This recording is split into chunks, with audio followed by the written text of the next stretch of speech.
সাধারণ মানুষকে সুলভে উন্নত চিকিৎসা পরিষেবা দিতে ত্রিপুরা শান্তিনিকেতন মেডিকেল কলেজ ও হাসপাতালে ওপিডি পরিষেবা চালু রয়েছে। আগামীকাল শুক্রবার 20 ফেব্রুয়ারি 2026 ত্রিপুরা শান্তিনিকেতন মেডিকেল কলেজ ও হাসপাতালের ওপিডিতে জেনারেল মেডিসিন বিভাগে থাকবেন অধ্যাপক ডক্টর অতুল ঘোষ, ডক্টর রবীন পাল, ডক্টর মৌমনা দাস, ডক্টর অনিশা পাল, ডক্টর অনিন্দিতা নাথ এবং ডক্টর শাকিল আহমেদ। জেনারেল সার্জারিতে থাকবেন ডক্টর দামোদর চ্যাটার্জি, ডক্টর দেবদীপ দেবনাথ এবং ডক্টর শ্রবণা চৌধুরী। অর্থোপেডিক্স বিভাগে থাকবেন ডক্টর নবারুণ দেবনাথ। প্রসূতি ও স্ত্রী বিভাগে থাকবেন ডক্টর মেজর মাহবুব রহমান। শিশু বিভাগে থাকবেন অধ্যাপক doctor Tapas Ghosh, doctor Nilanjan Majumdar, doctor Amitabh Chakraborty, doctor Swapna Sinha, Olivia Dasgupta এবং ডক্টর অনুভব ঘোষ। ইএনটিতে থাকবেন ডক্টর প্রাণগোপাল দত্ত এবং ডক্টর শান্তনু রায়।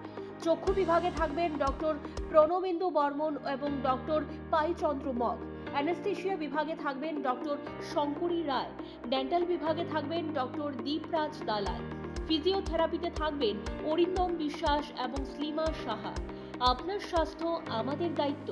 বিশেষজ্ঞ চিকিৎসক, অত্যাধুনিক যন্ত্রপাতি ও উন্নত পরিষেবা মাত্র 10 টাকার বিনিময়ে আপনারা সপ্তাহে সোম থেকে শনিবার প্রতিদিন সকাল 9টা থেকে বিকেল 5টা পর্যন্ত এই ওপিডি থেকে বিশেষজ্ঞ চিকিৎসকদের কাছ থেকে চিকিৎসা পরিষেবা নিতে পারবেন।